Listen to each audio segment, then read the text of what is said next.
அனைவருக்கும் வணக்கம். தாவேக்காவுடைய அமைச்சர் ஃபர்வேஸ் அவர்கள் பார்த்தீங்கன்னா சமீபத்தில் மலையூர் அரசு மருத்துவமனை புதுக்கோட்டையில் இருக்குது.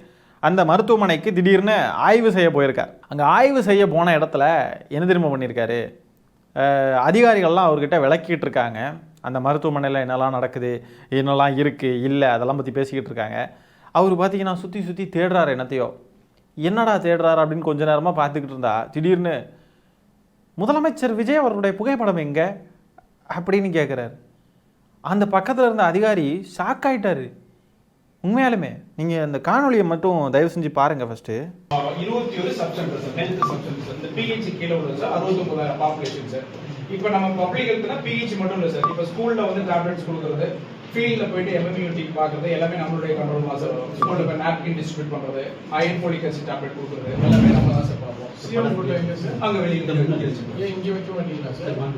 சிஎம் ஃபோட்டோ இங்கே வைக்கணும் சார், உங்கள் ரூம்லேயும் வைக்கணும்ல. சிஎம் ஃபோட்டோ வைங்க சார். எடுக்கிறது வைக்க சிஎம் ஃபோட்டோ வைக்கணும்ல. அங்கே இருக்கல, இங்கே வச்சிருக்கேன் மாட்டேன் சிஎம்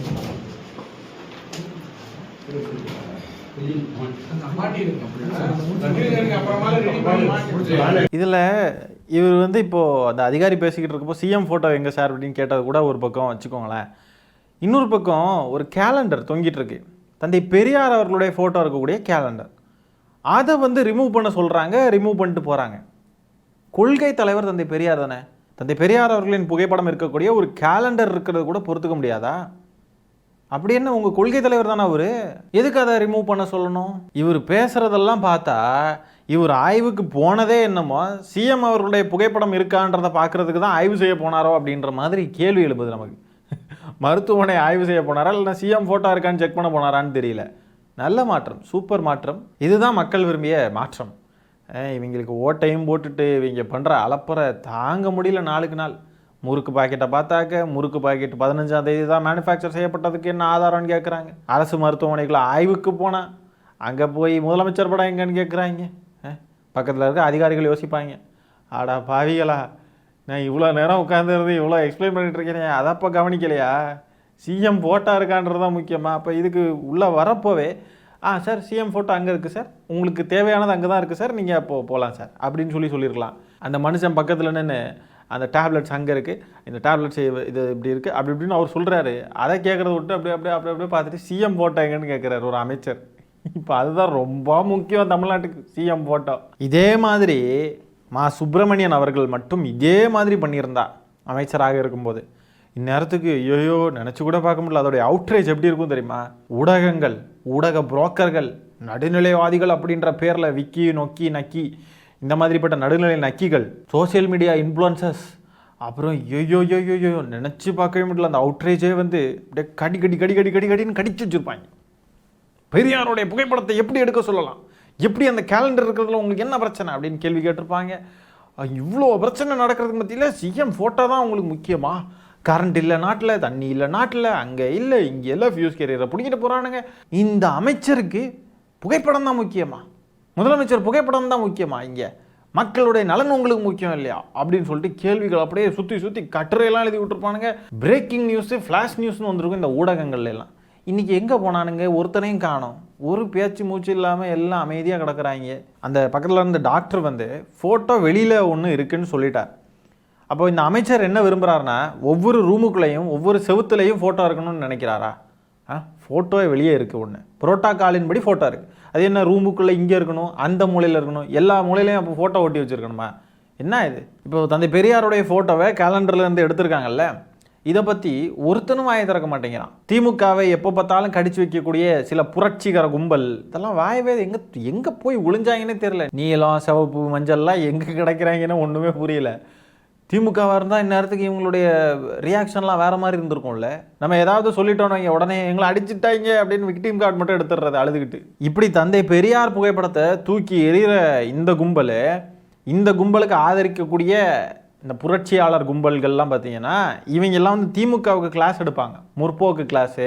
எப்படி அரசியல் பண்ணணும், என்ன பண்ணணும்னு அட்வைஸ் பண்ணுவாங்க. இவங்கெல்லாம் வந்து அட்வைஸ் பண்ணக்கூடிய வாய்கள் இதை கண்டிக்கணுமா இல்லையா? எல்லாம் பொத்திக்கிட்டு இருக்காங்க. வாங்க வேண்டிய இடத்துல இருந்து நல்ல சோஃபாலாம் வாங்கியிருப்பாங்க போல எல்லாரும். ஆளுக்கு ஒரு சோஃபா வாங்கிட்டு எந்நேரமும் அந்த சோஃபாலே கிடக்குறாங்க போல படுத்து. எவன் எந்த கரையில் இருக்கானே தெரில, எந்த பக்கம் ஓடி போனானுங்கன்னு தெரில.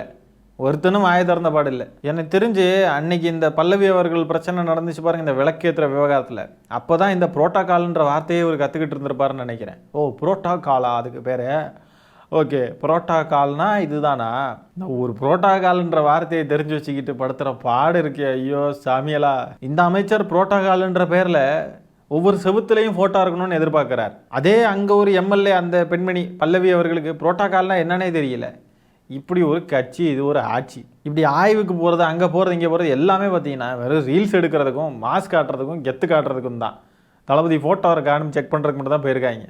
மற்றபடி ஒன்றும் கிடையாது. இந்த பர்வேஸ் இவர் தான் பார்த்தீங்கன்னா முன்னாடிலாம் விஜய் அவர்கள் மாதிரி வேஷம் போட்டுட்டுலாம் சுற்றிக்கிட்டு இருந்தார். ஏதோ மேடையிலெல்லாம் தளபதி பாட்டு, தளபதி தளபதி எங்கள் தளபதி தளபதினு ஏதோ பாட்டெல்லாம் போட்டு இது பண்ணிக்கிட்டு இருந்தாங்க. இவர் வந்து இப்போ அமைச்சர். கால கொடுமை. என்னை பார் யோகம் வரும் அப்படின்னு சொல்கிற மாதிரி தளபதி ஃபோட்டோ இருந்தால் இங்கே வர்ற எல்லாரும் குணமாயிருவாங்கன்னு சொல்ல வராரா இந்த அமைச்சர் பர்வேஸ். அங்கே என்ன மாத்திரை மருந்து இதெல்லாமா முக்கியம்? தளபதி ஃபோட்டோ எங்கங்க? தளபதி ஃபோட்டோ இருந்துச்சுன்னா எல்லாரும் வர்ற எல்லாரும் ஒரு பிரச்சனை இல்லாமல் திருப்பி போயிடுவாங்க வீட்டுக்கு. இதுதான் தாவேக்கா சொல்லக்கூடிய மாற்றம். ஆகவே மக்களே கேட்டுக்கோங்க. இனிமேல் நீங்கள் அரசு மருத்துவமனைக்கெலாம் போனீங்கன்னா ஒவ்வொரு செவுத்துலையும் ஒவ்வொரு எண்டில் 4 எட்ஜிலையும் அங்கே ஒரு எண்டு, இங்கே ஒரு எண்டு, அங்கே ஒரு எண்டு, இங்கே ஒரு எண்டு, கீழே மேலே எல்லா பக்கமும் விஜய் அவர்களின் புகைப்படம் இருக்கான்னு பார்த்துப்போங்க. அப்படி புகைப்படம் இல்லைன்னா அந்த டாக்டர்ஸ் கிட்ட சொல்லுங்க. எல்லா இடத்துலையும் புகைப்படம் மட்டும் சொன்னாரா இல்லையா? தாவேக்காவுக்கு ஓட்டு போட்டவங்களை மட்டும் சொல்கிறேன். ஏன்னா அந்த புகைப்படம் இருந்துச்சுன்னு சொன்னாக்க நோயெல்லாம் குணமாயிரும்ல. டாக்டர்ஸுக்கும் வேலை கம்மி. அமைச்சரே வந்து சொல்லியிருக்காரு. அமைச்சருடைய அறிவுறுத்தலே அதுவாக தான் இருக்குது. அமைச்சருடைய கவனம், அவருடைய ப்ரியாரிட்டி வந்து ஃபோட்டோவாக தான் இருக்குது. அங்கே மருந்து மாத்திரை, அங்கே பண்ணக்கூடிய விஷயங்கள், அங்கே ஆய்வு அதெல்லாம் முக்கியமாக இல்லை, ஃபோட்டோ தான் முக்கியமாக இருக்குது. இந்த லட்சணத்தில் அமைச்சர் இருக்கிறப்போ மக்கள், ஓட்டு போட்ட மக்கள், நீங்கள் அந்த ஹாஸ்பிட்டலுக்கு போகிறப்போ விஜய் அவர்களின் புகைப்படத்தை மட்டுமே நீங்களும் ஃபோக்கஸ் பண்ணுங்கள். உங்களுடைய நோய் குணமாகணும் அதெல்லாம் நீங்கள் பார்க்காதீங்க. ஏன்னா விஜய் அவர்களின் ஃபோட்டோ அங்கே இருந்துச்சுனாலே உங்கள் நோயெல்லாம் குணமாயிரும். சரிங்களா? ஓட்டு போட்ட மக்கள் மட்டும் சொல்கிறேன் தாவேக்காவுக்கு. இந்த அமைச்சர் இப்படி ஒரு பக்கம் இருக்க, இன்னொரு பக்கம் ஸ்ரீநாத் இருக்கார் இல்லையா, தூத்துக்குடி ஸ்ரீநாத் அவர்கள் அமைச்சர். அவர் பார்த்தீங்கன்னா எல்லா இடத்துலையும் நோ கமெண்ட்ஸ் தான் சொல்லிக்கிட்டு ஓடுறார். நம்ம ஏற்கனவே பார்த்துருப்போம். கச்சத்தீவு பற்றி கேட்டப்போ நோ கமெண்ட்ஸுங்க. திருவள்ளூருக்கு காவி சாயம் பூசுகிறாங்கன்னா இப்போ எனக்கு பேச விருப்பம் இல்லைங்க அப்படின்னு சொல்லிட்டுலாம் ஓடினார். இப்போ அதே நோ கமெண்ட்ஸ் அமைச்சர் என்ன பண்ணியிருக்காருன்னு பார்த்தீங்கன்னா, மீனவர்களுடைய பாதுகாப்பு உரிமை தொகையாக 20,000 ரூபாய் வழங்குவதாக தேர்தல் வாக்குறுதியில் விஜய் அவர்கள் குறிப்பிட்டிருந்தார். அந்த கேள்விக்கு பதில் கேட்டதுக்கு அவர் என்ன பண்ணுறாருன்னு பாருங்க. இல்லை, மீனவர்களுக்கான அந்த தடை நிவாரணம் வந்து 20,000 உயர்த்தப்படும். சார் கொஞ்சம் வெளியே வந்து விடுங்க சார். பட்டாமே டொர், அவ்வளோதான், கிளம்பி ஓடிட்டார். அவ்வளோதான், நோ கமெண்ட்ஸ், சிம்பிளி வேஸ்ட். எந்த பதிலும் வராது. நல்ல கவர்ச்சிகரமான வாக்குறுதிகள் அளித்தாங்க. அதை பற்றி கேள்வி கேட்டால் கண்ணாடியை மூடிட்டு ஓடுறாங்க, பதிலே வரல. இதுக்கே எப்படின்னா இன்னும் அண்ணன் சீர்திட்டம், தாய்மாமன் தங்க மோதிரம் திட்டம், மாதம் 2,500 ரூபாய், ஒரு வருஷத்துக்கு 6 சிலிண்டர், இதெல்லாம் எப்போ வந்து சேருமோ தெரில. இதையெல்லாம் கேள்வி கேட்டாலும் இப்படி தான் ஓடுவாங்களா கண்ணாடியெல்லாம் மூடிக்கிட்டு? இதெல்லாமா முக்கியம் இந்த தாவேக்காவுக்கு ஓட்டு போட்ட மக்களுக்கு? எவ்வளோ அழகான ஒரு நடிகரை தேர்ந்தெடுத்து வச்சுருக்காங்க சிஎம் ஆட்டு, அதுதானே முக்கியம். இப்போ இவரும் ஒரு நடிகர் தானே, நடிகர்கள் நாடாளணும், அதுதான் மாற்றம். ஆகவே இவங்ககிட்ட கேள்வி கேட்டால் இவங்க இப்படிலாம் நோ கமெண்ட்ஸ்னு சொல்லிட்டு போகிறதெல்லாம் நார்மல்.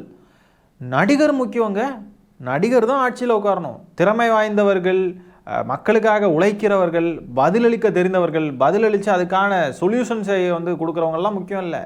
ஃபோட்டோ இருக்கா, சிஎம் ஃபோட்டோ இருக்கா அப்படின்னு கேட்குறவங்க தான் முக்கியம்.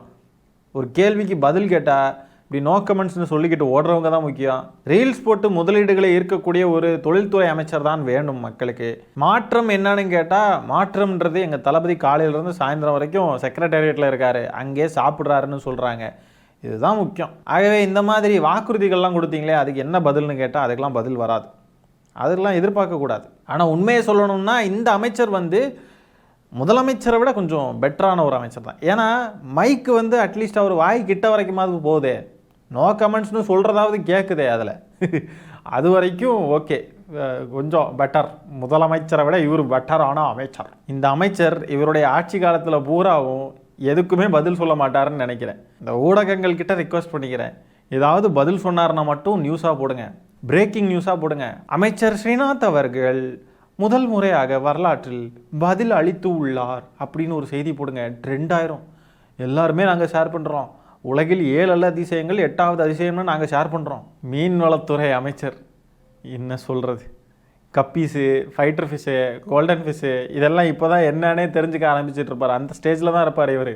இவர்கிட்ட போய் மீனவர்களுடைய பாதுகாப்பு உரிமை தொகையை 20,000 தருவேன்னு சொன்னீங்களே, அது எங்கே அப்படின்லாம் கேள்வி கேட்டால் அவர் என்ன பதில் சொல்வார்? ஏங்க எனக்கு கப்பீஸுனாவே இப்போதாங்க என்னன்னு தெரிய ஆரம்பிச்சிருக்கு, நீங்கள் என்னங்க என்கிட்ட இவ்வளோ பெரிய வார்த்தையெல்லாம் கேட்குறீங்க அப்படின்னு சொல்லிட்டு பேசுவாப்பில். அந்த அளவுக்கு இருக்கார் ஒரு அமைச்சர். பேசாமல் இந்த செய்தியாளர்கள் ஊடகங்கள்லாம் என்ன பண்ணுங்கன்னா, இவர்கிட்ட பேட்டி எடுக்கிறப்போ தயவு செஞ்சு நீங்கள் ஒரு கேள்வி கேட்காதீங்க, அவர்கிட்டயே மைக்க நீட்டி ஏங்க உங்களுக்கு என்னங்க தெரியும், உங்களுக்கு என்ன தெரியும்னு சொன்னீங்கன்னா நாங்கள் அதுக்கேற்ற மாதிரி கேள்வி கேட்போம், இல்லை உங்களுக்கு தெரிஞ்சது என்னன்னு சொல்லி நீங்களே பேசிடுங்க அப்படின்னு சொல்லிட்டு நீங்கள் மைக்கை டேரெக்டாகவே நீட்டிருங்க. நீங்கள் எந்த கேள்வியும் புதுசாக கேட்காதீங்க. அவருக்கு பதில் சொல்லணும்னு விருப்பம் தான், அதனால தான் அவர் மைக்கு முன்னாடி வந்து நிற்கிறாரு. ஆனால் அவருக்கு ஒன்றுமே தெரியல, நீங்கள் கேட்குறதே அவருக்கு புரியல, அதனால தான் கண்ணாடியெல்லாம் இழுத்து மூடிட்டு போகிறார். ஆகவே நீங்கள் என்ன பண்ணுறீங்கன்னா, அவர் ஆசைப்படுறார் பதில் சொல்லணுன்னு, ஆகவே அவர்கிட்டே நீங்கள் கேள்வி கேட்டுருங்க. கேள்வி கேட்டுறாதீங்க, ஐயோ அதுவும் கொஞ்சம் ரொம்ப சாஃப்டான டோனில், சார் உங்களுக்கு என்ன சார் தெரியும் அதை மட்டும் நீங்கள் பேசுங்க சார், வேறு எதுவும் வேண்டாம் சார். ஏன்னா அவருக்கு வலிச்சிடவே கூடாது, கொஞ்சம் கூட வலிச்சிடக்கூடாது. ஏன்னா மக்கள் வாக்களிச்சிருக்காங்க, இதுதான் மாற்றம். இவங்களெல்லாம் விமர்சனமே பண்ணிடக்கூடாது. விமர்சனம் பண்ணால் கைது, இல்லைனா அப்யூஸ் பண்ணுவாங்க. அதனால் அவர்கிட்டயே அவர் சொகுசாக இருக்கணும். அவங்கள யாரும் கேள்வியே கேட்டக்கூடாது, கேள்வி கேட்டாலும் அவங்களுக்கு தெரிஞ்சதாக இருக்கணும். ஆகவே நான் சொன்னதை கேட்டு ஊடகங்கள் கொஞ்சம் கன்சிடர் பண்ணி இனிமேல் அவர்கிட்ட எப்படி பேட்டி எடுங்க, சரியா? அவர் நோ கமெண்ட்ஸ்லாம் சொல்லிடக்கூடாது, அந்தளவுக்கு டஃப்பான கொஸ்டின் அவர்கிட்ட கேட்கக்கூடாது. அவருக்கு கமெண்ட்ஸ் இருக்கக்கூடிய விஷயங்களை மட்டும் நீங்கள் செய்தியாக சேகரிச்சுட்டு வாங்க, அதை நீங்கள் ஃப்ளாஷ் பண்ணுங்கள், நாங்கள் பார்த்து தெரிஞ்சுக்கிறோம். சூப்பர் ஆட்சின்ட்டு. விஜய் அவர்களுடைய புகைப்படம் எல்லா செவத்துலையும் இருக்கணும் அப்படின்றது தாவேக அமைச்சர்களுடைய எதிர்பார்ப்பு. கேள்வி கேட்டால் நோ கமெண்ட்ஸ்னு சொல்லிட்டு ஓடுறாங்க. இப்படிப்பட்ட ஒரு கேடுகட்ட கேவலமான ஆட்சி தமிழ்நாட்டில் நடந்துக்கிட்டு இருக்கு. இந்த காணொலியில் நம்ம பேசியிருக்கிற விஷயங்களை பற்றி நீங்கள் என்ன நினைக்கிறீங்கிறத கமெண்ட்ஸில் பதிவு பண்ணுங்கள். இந்த காணொலியை நான் இத்துடன் நிறைவு செய்து கொள்கிறேன். நன்றி, வணக்கம்.